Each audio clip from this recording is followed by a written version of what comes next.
Welcome to Problem Solve, the podcast where me and a special co-host solve all your problems really easily, probably. Problems? Are you kidding me? I don't have any problems.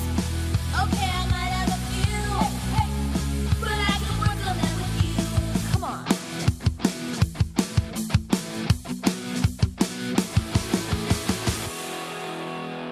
This is a podcast where we explore the intricate world of relationships and navigate the complexity of mental health together.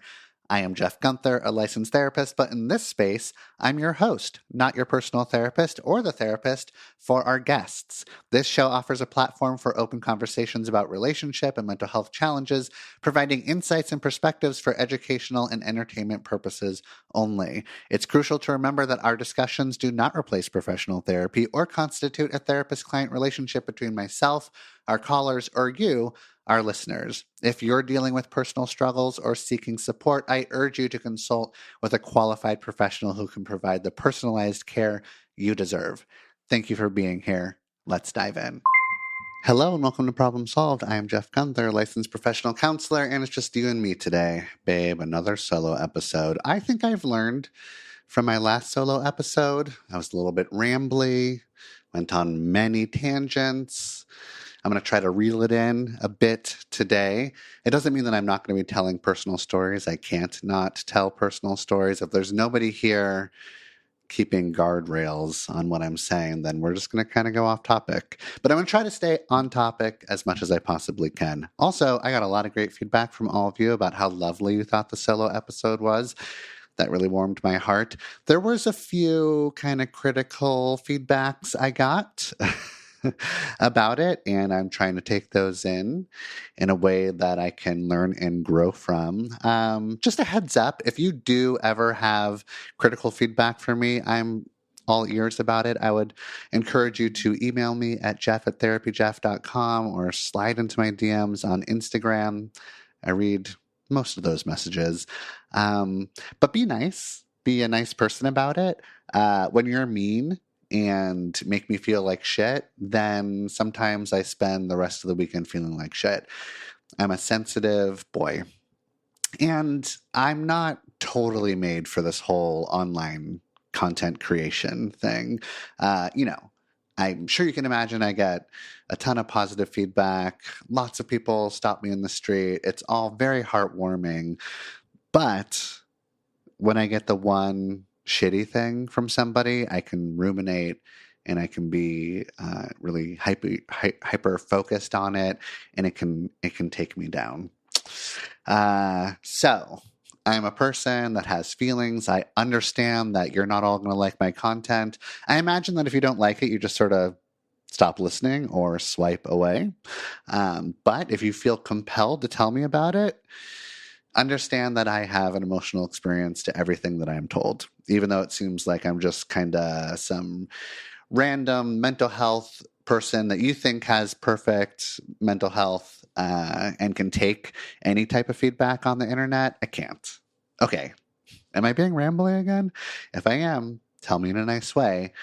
All right. We are going to get into this episode. There is a theme. I have 4 questions that we're going to listen to. I think that you can all relate to all of the questions. They're all different, but there is something that's connecting all of them. And if I can remember, I'm going to get to what I think the common connection is at the end of this episode. Right before we start, I would love it if you gave me a review. That is something that makes me feel great. I actually was feeling really bad about a recent review, and I asked my Instagram followers to give a review, a positive review to me, so that negative, mean one could get buried. And there was I got 100 reviews in a 24-hour period, and that made me feel great.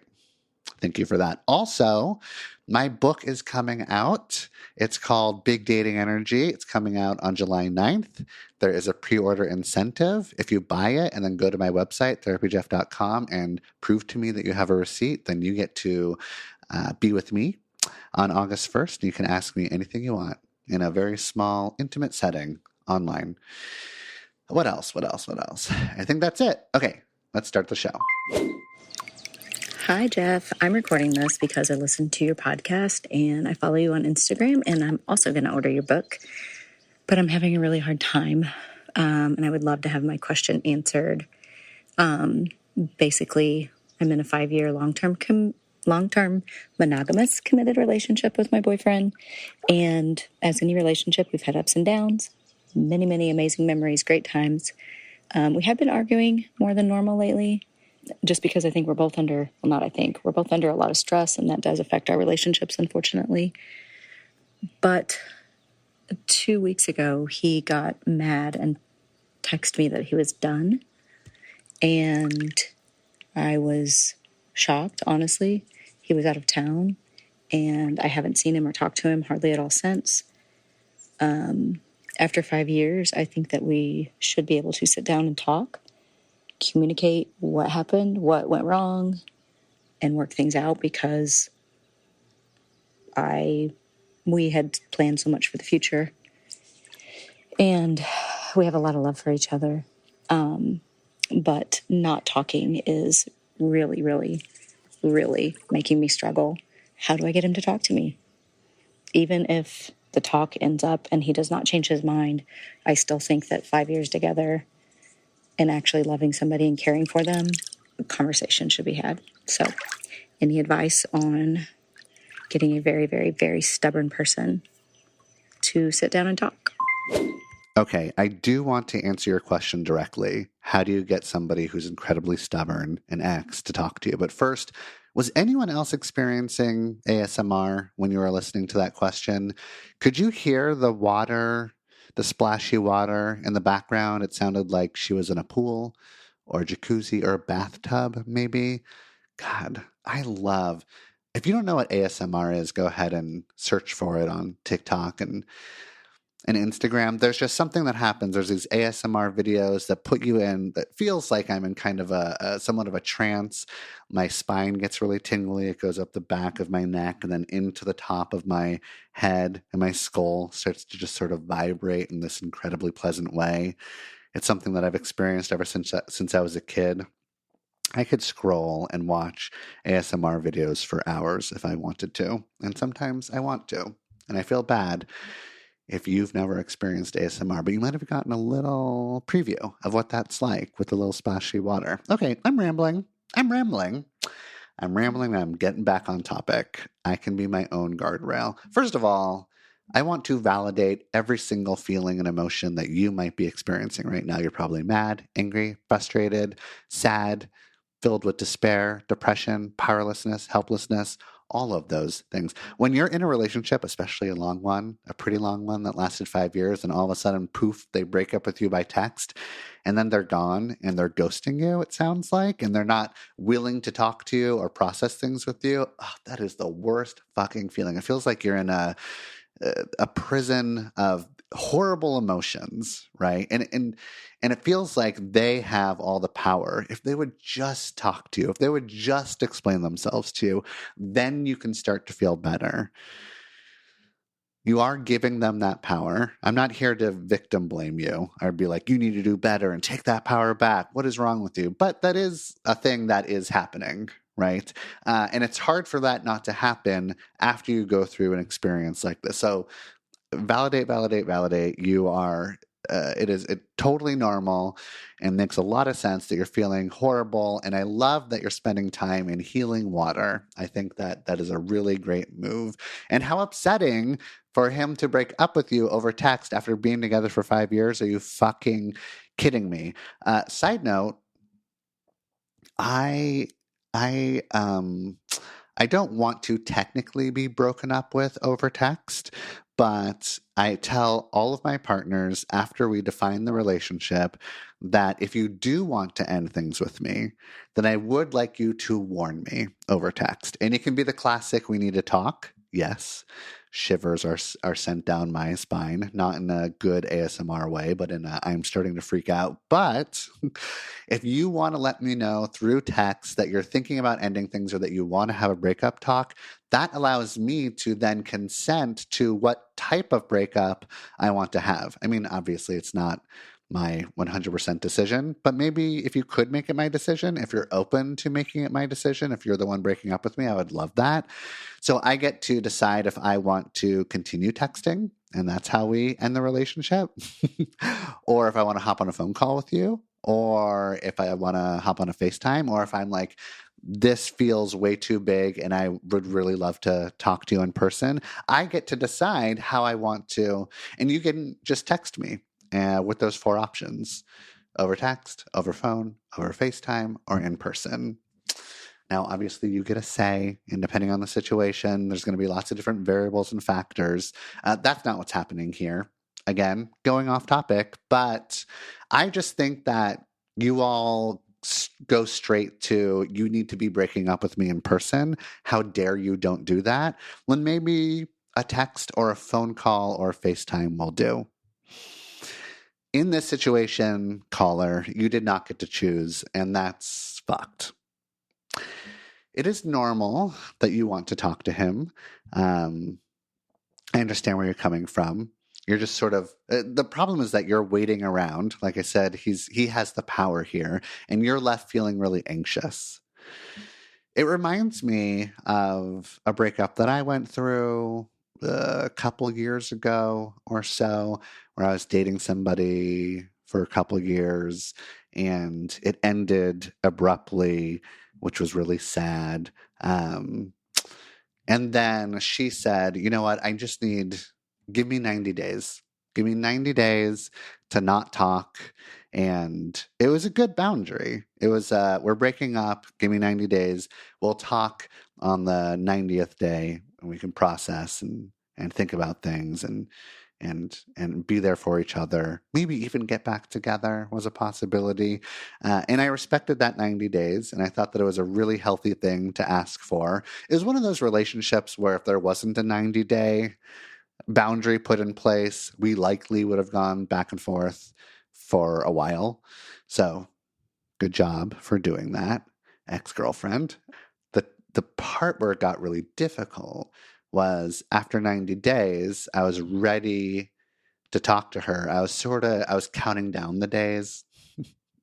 I was in therapy. I was very weepy about it. It was a tough ending.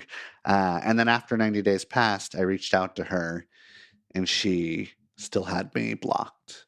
And then the next day and the next day, I sent a text, still blocked. And I was like, okay, I guess it's not going to happen. And then it felt like I couldn't do anything about it. It felt really helpless. I was also really mad because this wasn't the agreement. We were supposed to talk after 90 days, right? And I was counting on it. Just like you, caller, were counting on being able to talk to your person, to your ex, after they broke up with you. It's not fair for you. And for me, it didn't feel fair for me when I didn't get to talk to my ex on the 90th day. Just to finish that story, just a little bit, I did finally eventually talk to her 11 months later. And it was a good talk, and we're buds, and we're okay. But that was an incredibly difficult 11 months. I had a really hard time. That was one of my most depressing times. It also coincided with I'm not talking to my mom or my sister. The pandemic is fucking with everybody and me, and job stuff felt crazy. I was trending on TikTok. Therapy Jeff was really going for it. And it was this weird, like, I want to show up as happy, curious, inquisitive, funny Therapy Jeff, but internally I'm dying inside. And sometimes that's helpful to put on the Therapy Jeff hat or therapist in session hat and not have to worry about what's going on in my real life. I can just kind of be an actor almost. And sometimes it's really hard to do that. Sometimes it makes things even worse. So now you're stuck, right? You're trying to figure out, I want you. So if you're my client, and I'm not your therapist and you're not my client, but the way that I kind of understand things is by imagining what I would do with a client. Like, what's my plan of attack here? I would want you to be able to take some of this power back, right? So you've put out that request. Now the ball is in their court. Now, what are you going to do to take care of yourself? How are you going to soothe yourself? How are you going to support yourself? Who are you going to reach out to? Is there community? Is there a therapist? Can you go to a group where other people are struggling with grief and breakup? Like, what do you need to do instead of just staring at your phone? because that is not doing anything. It makes the days long and hard and difficult. So I want you to not have to worry about it. And I also want to validate how fucked up the situation is and how much you are owed an explanation. Yes to all of those things. The question, though, that you ended with was, how can you get him to talk to you? How can you get somebody really stubborn to talk to you? Well, you can't, right? That's not in your control. But you can put in a vulnerable request in a very emotional, straightforward, feeling sort of way. You can ask him to get back to you. You can leave a voicemail. You can send him a video. Do whatever you need to do so that he can connect with the emotional experience that you're going through and maybe tap into, I really owe this person an explanation. I'd say do that once, send that message to him, and then start taking care of yourself and start planning to just move on, imagining that you're not going to get what you are owed, a final conversation or why is this happening? This is one of those, there's no good answer. I wish I could come up with some magical answer in order to get him to call you and for you to feel better instantly. That's not going to happen. And I hate that for you. And I wish I could wrap this up in a little bow, but I can't. So I'm just going to end it here and we're going to listen to the next question. Hi, Jeff. I've been with my current partner for over 20 years now. Since the beginning, he's had an issue with anger management. At first, it seemed like something that I could tolerate, but it's only been getting worse over time. He's not physically abusive, and that anger's generally not directed towards someone within the family. But nevertheless, it's been causing a pretty significant amount of stress for me, for our kids, and especially for him. He tells me that he's got strategies he uses to try and deal with it, and he's trying to improve, but I'm really not seeing much in the way of improvement. And he's resistant to the idea of seeking professional help. I don't want to give him an ultimatum, but I really am reaching the end of my rope here. Please, please shower me with your advice. Thanks. Honestly, I don't mind an ultimatum. I think that our culture, society, I don't know, patriarchy has told us that ultimatums are given by women and they're fucking crazy. Women and ultimatums are crazy. And that it's incredibly unfair to the man to be told that if you don't do X, Y, and Z, then this is going to end. What a controlling shrill you are, right? Which is, no. No. Ultimatums are fine. But we don't, you know what? We don't have to call it an ultimatum. We can say you have boundaries, which boundaries is great, but I think that boundaries also get some shit when they shouldn't. You can say that you want to make some rules for the relationship. We all have rules in a relationship. You can talk about how you want to feel safe in the relationship, how you have needs in the relationship. And if your needs or boundaries aren't respected, then there will be consequences, right? I won't accept it. We will go to, I will leave. We will go to couples counseling. This relationship will come to an end. You'll have to go to a friend's house, right? So if you ever feel like you're scared and it's not safe and you don't want to put up with the anger, you do not have to do that. It's totally fine. If you're worried for your children and how your partner is acting around them, even though you have been together for 20 years, even though you have put so much, everyone, you, him, the whole family has put so much into this relationship and you all count on it, there's a lot of emotional and mental, physical, financial, I'm sure, investment that has been put into this relationship, and you don't want to just throw it out. I get that. I don't want you to throw it out either. But it's okay to have boundaries. You can call it an ultimatum. You can call it needs. I don't give a shit. I love that he is trying to work on it. I love that he can admit that he has an anger problem. Anger management is a tricky one to manage. That's why there's lots of therapists that focus on it. You should be able to give him feedback on how he's doing with managing his anger. Sounds like not great. I'm also this question got me thinking of what I do, how I counsel clients that are struggling with anger. I've been a therapist for 20 years. I've counseled many clients that feel angry.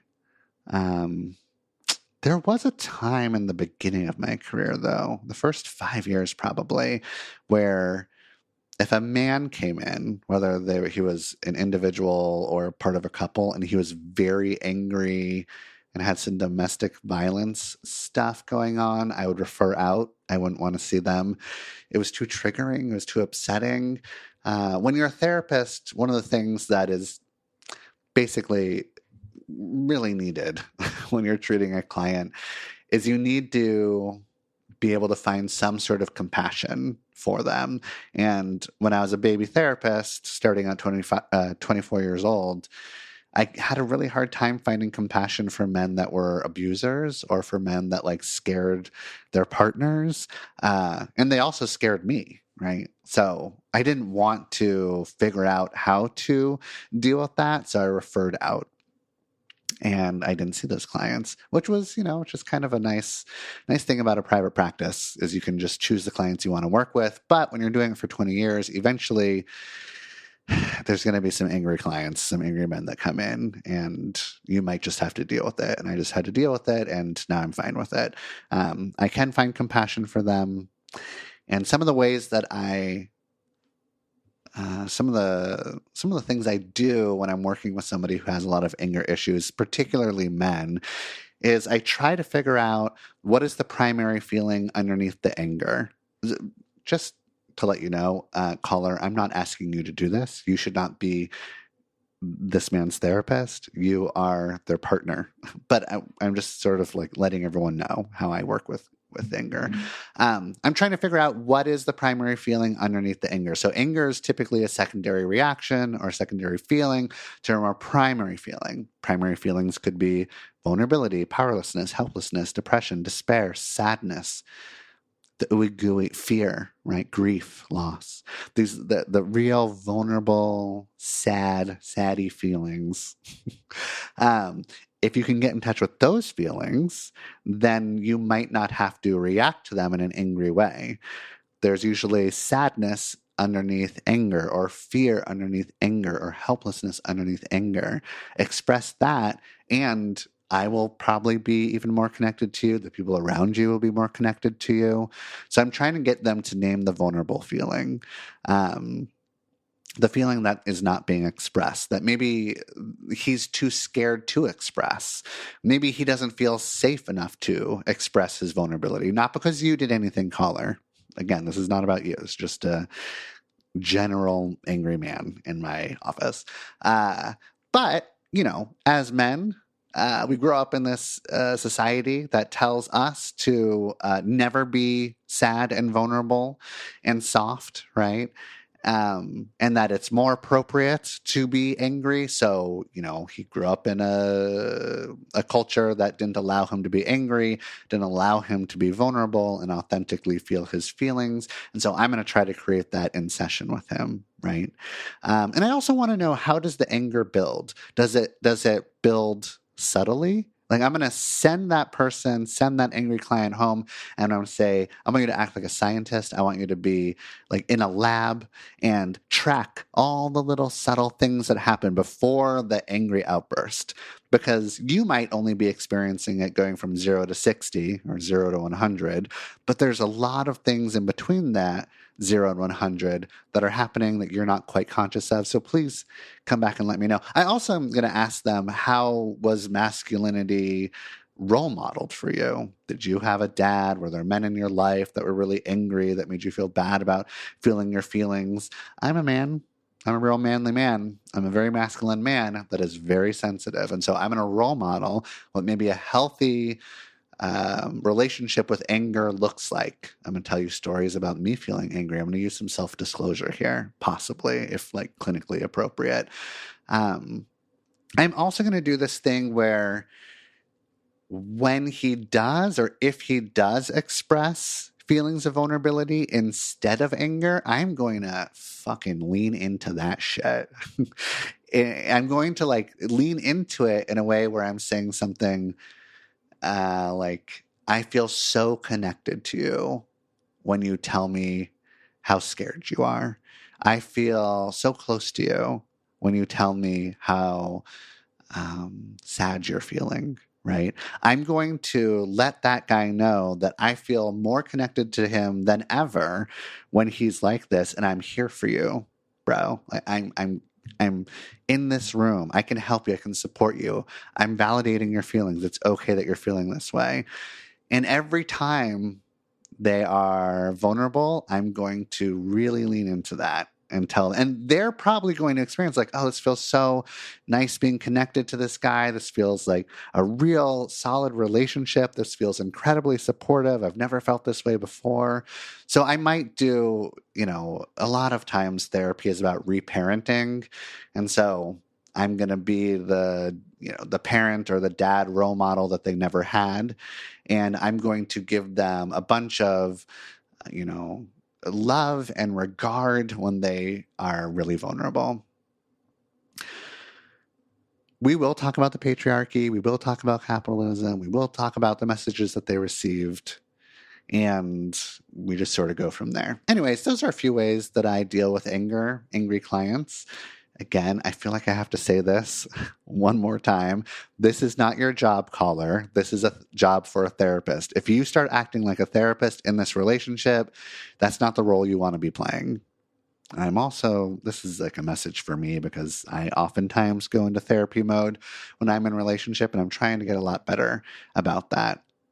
To wrap this up for you, I want you to ask yourself, so first of all, before I say that, you said that there hasn't been much forward progress. Has there been a little progress? Has there been some progress that you can all reinforce and give lots of, positivity towards so that he can feel good about the progress that he's making?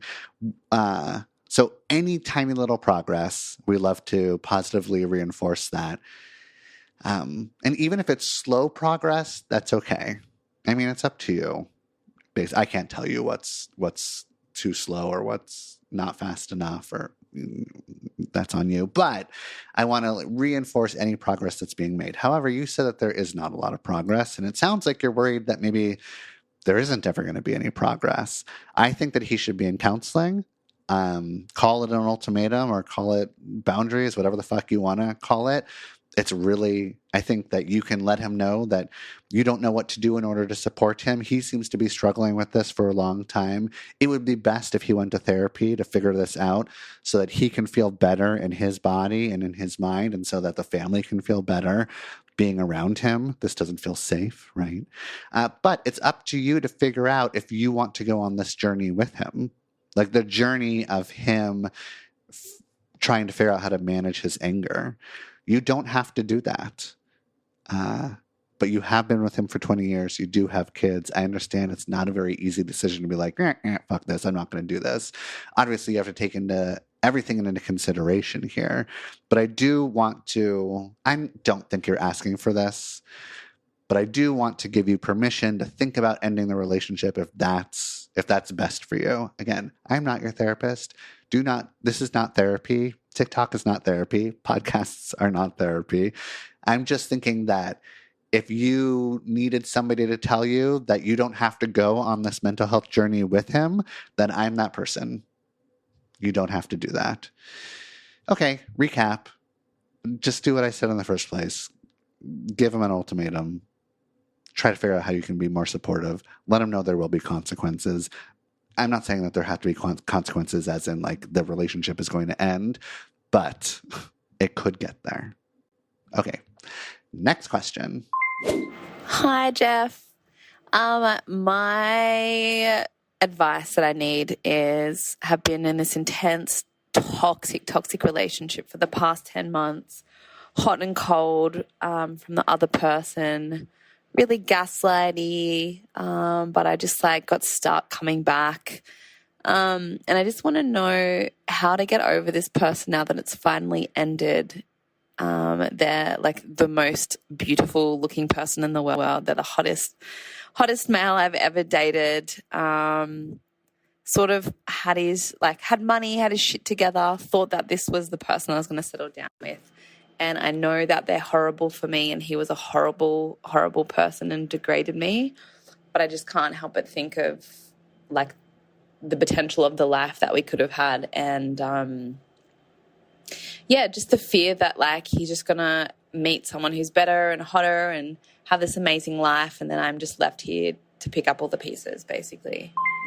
Oh my God, what a fucking relief that this relationship is over, right? Can you feel that relief? You're liberated, babe. You do not have to be on this fucking roller coaster anymore. You're done. It's over. Feel it. Really, I know I'm leaning into this really hard, the relief aspect, but I really want you to feel the relief. It's somewhere in there. In your brain, in your heart, in your soul, you can identify with the freedom that you're experiencing from this fucking relationship that has been just controlling you, controlling your emotions, your feelings, your thoughts. It's been obsessive because he's been such a piece of shit, probably doing this thing where you get sort of sporadically reinforced here and there, which creates an addiction. You're off of the fucking drug, my friend. Oh my God. I feel so now your life can continue. It can start again. You don't have to be obsessed with this bullshit. Did that work? Is that all you needed to hear? I hope it is. Also, he had his shit together? Are you kidding me? You said in your question that he had his shit together. He is the best looking guy. I mean, at best, he's the second best looking guy. I think we know who the first best good looking guy is. That would be me. But okay, he's like a hot guy that has money. He does not have his shit together. He sounds like a fucking mess. Are you kidding me? Somebody who has his shit together in a, emotional, mental, physical way. That's how you have your shit together. And it doesn't sound like he has his shit together at all. So why are we putting him up on this pedestal? Why? And I mean, I know why. Especially right now, I know why. When you're in this sort of roller coastery, drama-filled, toxic, ridiculous, up and down relationship where you're getting gaslit and it's hot and cold and you don't know what's up or down, then when they leave, then you start to only think of the good things about them and you put them up on this pedestal and there's this feeling inside of you, this anxious attachment, possibly even codependency, but this anxious attachment is just I just don't want to feel anxious. And the only way to do that is if I can connect with him again, or if I could fuck him again, or figure out how to have him be in my life for the rest of my life again. And all these fantasies will come true, right? And so you're really craving that. That's not the thing that'll actually make you feel better, especially in the long run. It might make you feel better in the short term, which is not what we're after. I understand that a big part of you is after that. I get it. But think about what is the potential life you are going to have. You're talking about how you are fantasizing about your future together. In your fantasy, who is this guy? Because it doesn't sound like it's the guy that actually showed up for the last 10 fucking months, right? It's some idealized version. It's some potential version. It's some really great version that he's never actually showed up as, right? So when you fantasize about your life, the perfect life that you're going to have, you're fantasizing about a complete fantasy. This is not a person that you've ever met. And maybe he's led you to believe that he could be that person, or maybe you're choosing to believe that he could be that person. That is not the person that showed up. That's not the person that he will ever be. You got to know him for 10 months. 10 months is a long time. He is the piece of shit that you experienced and will continue to be the piece of shit that you will always experience. I understand that I'm being really hard on him, and maybe as a person, as a mental health professional, I should not be this hard on somebody and I should feel compassion for them. But you are my caller and I feel connected to you, not this fucking asshole, right? But it's really hard to grieve this imagined perfect future that was a complete fantasy because you didn't actually have the future. Maybe if you were with him for 2 years or 5 years or 10 years, you would have been like, oh, okay, this was the future that I was having. This is the life that I created with him, and it kind of sucks. But you didn't get all of that information. Again, you were with him for 10 months, so that's a pretty big snapshot of what life would have been, but whatever. You're imagining that it could have been a lot better. And it's hard to let go of that fantasy. That's why sometimes really short relationships or situationships can be incredibly impactful on us and really difficult to move through the grief. You were addicted to him. Your dopamine, oxytocin, the serotonin, all the really feel-good chemicals in your brain were exploding every time you were with him. And now you're going through a withdrawal process. And I want you to really lean into withdrawing from him. Withdrawing? Withdrawal? Withdrawing? Is it withdrawing or withdrawing? Oh no. I feel like as a therapist, this is a real bad look. I don't know. Okay. You know what? I don't care. You understand what I'm saying. And you understand where I'm going here. So how do you withdraw? Or withdrawal from him. I think it's withdrawal. How do you withdraw? You fucking block him, babe. Block him in all the ways. Online, on your phone, social media, through email, whatever. Block him. I don't want you to get a hold of him again, but sometimes the thing about blocking somebody is that you can always unblock them. I wish that he blocked you, honestly, so that you didn't even have to choose whether or not to block him or unblock him. Also, go to therapy. Go to therapy for yourself and get some support for this. Therapists are trained for this very specific moment. The thing that you're experiencing, we always have a handful of clients that are experiencing this. This is like 50% of our caseload at any given time. So any therapist will probably be a pretty good fit for you. I also want you to lean into your community, lean into your friends, get even more friends. Talk to your family if you're close with family. Really get connected with people. You might feel embarrassed because you might feel judged by your friends. Let them know in a vulnerable way that you're going fucking nuts, that you're like losing your mind and you don't really feel good about it and you just want support. You can tell them the type of support you want or that you just want them to be with you on this journey, right? I also want you to think about, and I hate when therapists say this. Whenever a therapist says this to me, I just want to punch him in the fucking throat. You shouldn't do that. I've never done that. You shouldn't punch any therapists in throats. But I will say this because you can't actually punch me in the throat. What would you say to a friend who's going through the same thing? It's such an easy, stupid fucking thing for a therapist to say, but there is a lot there. So if a good friend was going through the same thing, what would you say to them? And can you say that to yourself? I also just want you to express your feelings. Be sad. Go through the stages of grief and be really compassionate to all your parts. A lot of times when we go through a breakup or an ending like this, we are really upset with ourselves. Why was I so addicted to him? Why did I stay in it for so long? Why am I still wanting to get back together with somebody who treats me like shit? We ask these questions in a way that's really shaming to ourselves, that's not leaving a lot of space for compassion. So I want you to be really soft with the most tender parts of you. I want you to be really understanding with the parts of you that are feeling sad, angry, betrayed, rejected, furious. I want you to be like, oh, this makes sense. that I feel like I want to get back together with him because it was such a roller coaster, because it felt like there was so much potential, because we had so many good times. So I'm going to be really sweet to the part of me that wants to get back together with him. I don't want you to enable that part so that you reach out to him. I want you to be like, of course I feel this way. It's okay that I feel this way. And it makes sense that I'm sad. And I'm going to allow myself to be sad. And I'm going to say, I'm going to respond to this part of me like I would respond to a friend that's going through this.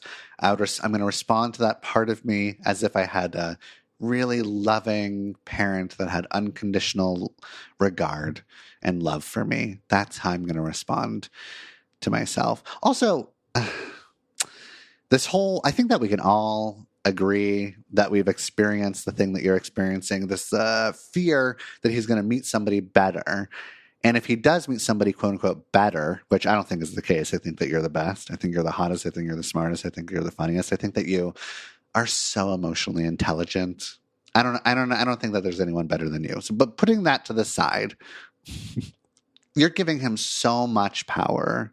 You mean to tell me that, like, if he meets somebody else and is with somebody else, then that person or that relationship gets to define how good you are, how dateable you are, how lovable you are? Why does he and whoever he's going to end up with, why do they hold so much power over you? Why are you giving them that power? I know it's not, those are just that might not be helpful for you. I'm planting a seed here. You're probably, if you were like my client, and you came in just feeling a mess emotionally, then I'm just going to sit in that emotional mess with you. I'm not going to say 90% of the things that I've said because you're not ready to hear it. So I want you to save this podcast and come back to it from time to time, because different things are going to resonate with you. So me saying things like, why does he have so much power over you? You might not be ready to hear that, right? Side note, again, this is not for you, probably right now, or maybe ever. But side note, I want all my exes to be with really hot people, because that means that I'm really hot. But those exes that start dating people that I think are not super attractive, then I start to think, am I one of those people? Am I not as hot as I thought I was? I don't like that. So isn't it a testament to how hot you are? Don't you want your ex to keep on dating up so you can be in that? No. Are you not? Is nobody feeling me? I feel like I'm making a lot of sense logically, but not a lot of sense maybe emotionally. I don't know. Let me know. The next person that he is with does not get to define how dateable or lovable you are, is what I wanted to say. There's also a lot of I'm not good enough stuff. I'm not good enough energy. Lots of comparison stuff coming up. I would also be interested in understanding what your relationship with those feelings have been your entire life. I imagine that maybe you grew up and you felt like you weren't good enough, or there was a sibling that you were comparing yourself to, or that your caregivers or parents had really high standards for you that you felt like you couldn't match. And now it's coming through in this relationship. And maybe there's just a part of you that wants to feel chosen, that wants to feel really special, like the most special. And if he chooses to be with somebody else, then you're not feeling chosen. You're not feeling special. I don't want to pathologize that 100%. But that is something that you can look into. But because I do think that it's also very natural to want to be with somebody, to be in relationship with somebody where you feel chosen, where you feel primary, where you feel special. That's a really natural thing. But you might be like really kind of struggling with that. So that's what I think. On to the next question. Hey, Therapy Jeff, long time listener and follower of yours. I love all the content you put out. It helped me through so many of my personal relationships and past flings. Thank you so much for putting that stuff out there. So I have a little bit of a very weird situationship that I'm in. We're both very much into each other, but neither of us is in a space where we can actually be together and be there for our partners. Now, Thing is, the guy I'm into, he is, oh yeah, a little bit of a background. We come from Egypt, and it's like a military dictatorship scenario, so it's not okay to like talk negatively about like military or stuff. But he's currently in the military, forced conscription, and he is very much depressed now. He comes to me a lot of the time to like get himself like the mental burden. He socializes a lot with me. He tells me a lot about his feelings, which is good. We say we're each other's mental spaces. But thing is, whenever I try to talk to him about a relationship, he's like, I'm not really in a healthy space for that, which I totally respect. Now, he's also engaged in behaviors of love bombing and like possible manipulation. Like sometimes he is so into me and he says he wants to be there for me, he wants to protect me, he wants to take me out on dates, like if he ever has the time. But whenever it comes to such time, he just withdraws completely. Now, I've been with people who've been depressed before, and I know the mental toll it takes on you and how your partner should be there for you. Thing is, we're not really partners. Like, it's just a situationship. I have feelings for them, and I know they do too. So can you please let me know how I should proceed here? Because I really want them, honestly, and not just in a sexy kind of way. Oh my God, this is so messy. I think you're great. Love you. But I don't know about this guy. I mean, I don't even want to judge this guy. I just feel like maybe he's not in the right place he needs to be in order for you to feel like you're getting your needs met. Do you even want to be in a situationship? It doesn't sound like it. I mean, you ended it with saying, you know, you really want to be with this person and not just in a sexy way. So you want more out of this relationship. You want it to actually be a relationship and not a situationship. It seems like it can only be a situationship for now with the situation that he's in. And also there's manipulation, right? Or there's love bombing. Not great signs. Again, you're probably feeling a certain level of addiction. You're trying to figure out if this person really wants you or wants to be with you and how you can get even more connected. It sounds like he wants you too. But it's more important to pay attention to what he is showing you. So maybe he says he likes you, wants to be with you, wants to be more connected to you. He's saying some good things, and we like to hear that, but he's not in alignment behaviorally. He's not showing up in the relationship and actually doing those things. Is that the type of person that you want to be with? Maybe, I mean, if you want to be with him in just a situationship sort of way, then you need to really scale back your expectations. I don't think you can do it at this point. I think you've gone too far. I'm not sure that you're able to scale back your expectations and what you're wanting here. Maybe you can. Maybe you're good at doing that. If you can, do that, is what my suggestion would be. But I don't think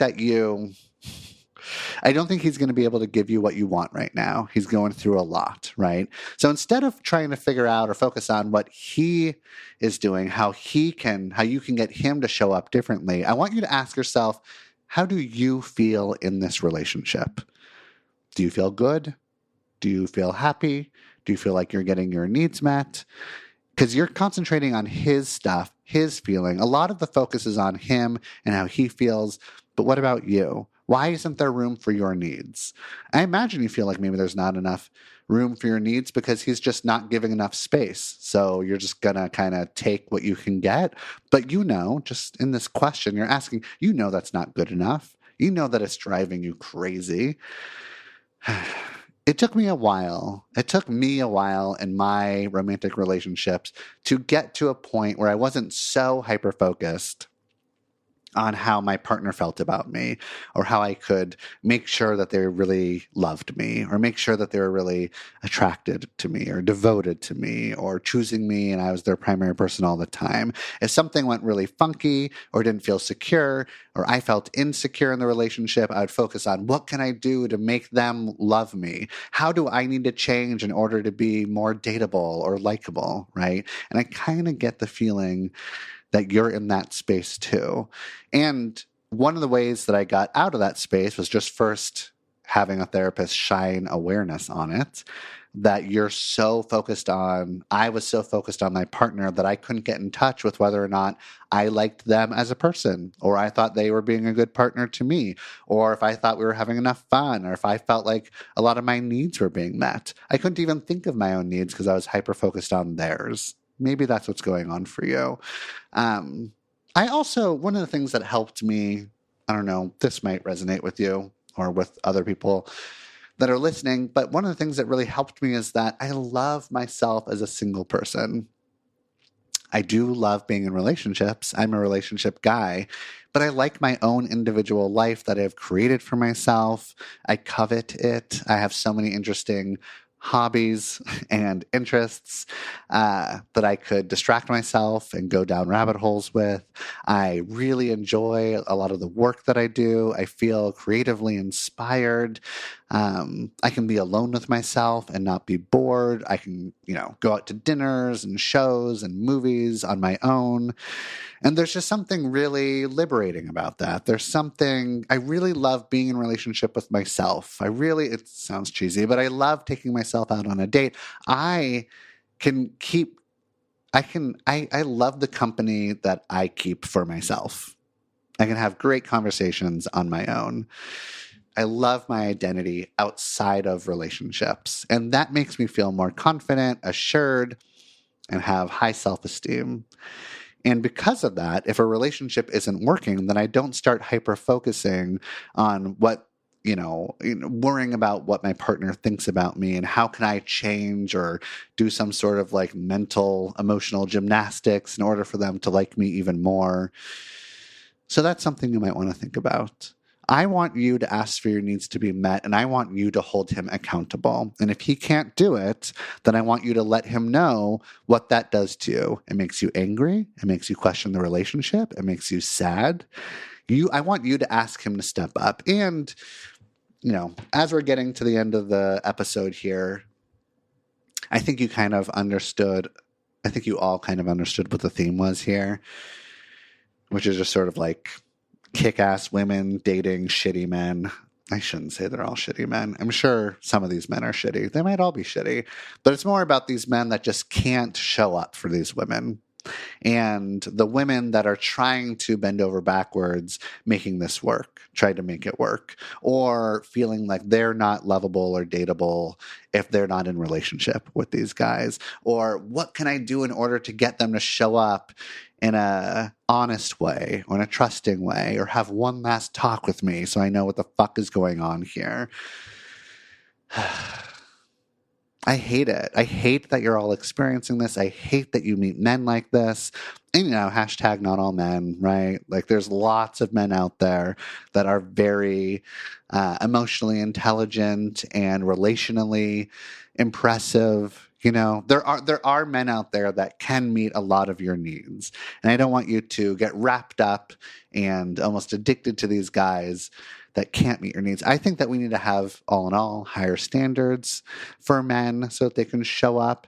I think that a lot of women who date men are kind of thinking that, the bar is really low. And so they get this sort of, free pass in a lot of ways. It's just depressing. It's just sad. I don't like it. I want to pump all of you up so that you can really feel good about yourself and not settle for somebody who really can't show up. These guys might be great, but they're all going through something where they can't actually be vulnerable and honest with how they feel. They can't actually evolve and grow in these relationships. And I want you all to be liberated from these guys that we should all have compassion for, but should we? We should.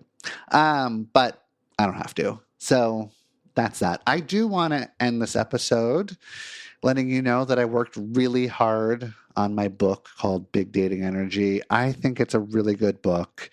I think that you should buy it. I will be what is it? Okay, I'm not a New Yorker. I'm going to butcher this, but I will be at 29th Street Y. Is that what it's called? 29th Street Y on July 10th. You can buy tickets. I will be in conversation with somebody I haven't announced yet, but I will announce soon. So if you're in the New York area and you know what 29th Street Y is, you can go to their website and you can buy a ticket. I will also, for all my Portland babes, I will also be at Powell's Books downtown on July 22nd. I'll be signing books both in New York and in Portland. In Portland, I will have my co-author there, who just happens to be my ex-wife. We were together for like 8 or 9 years. And she and I are going to be taking questions and we'll be in conversation. I'll probably read from the book. It'll be a very good time. July 10th in New York, July 22nd in Portland. I'll keep you all updated on other events that I do. I'm so happy that you're here and that you've listened this far into the podcast. You're a real Jeffy. You're a Jeff Stan, and I see you and I appreciate you.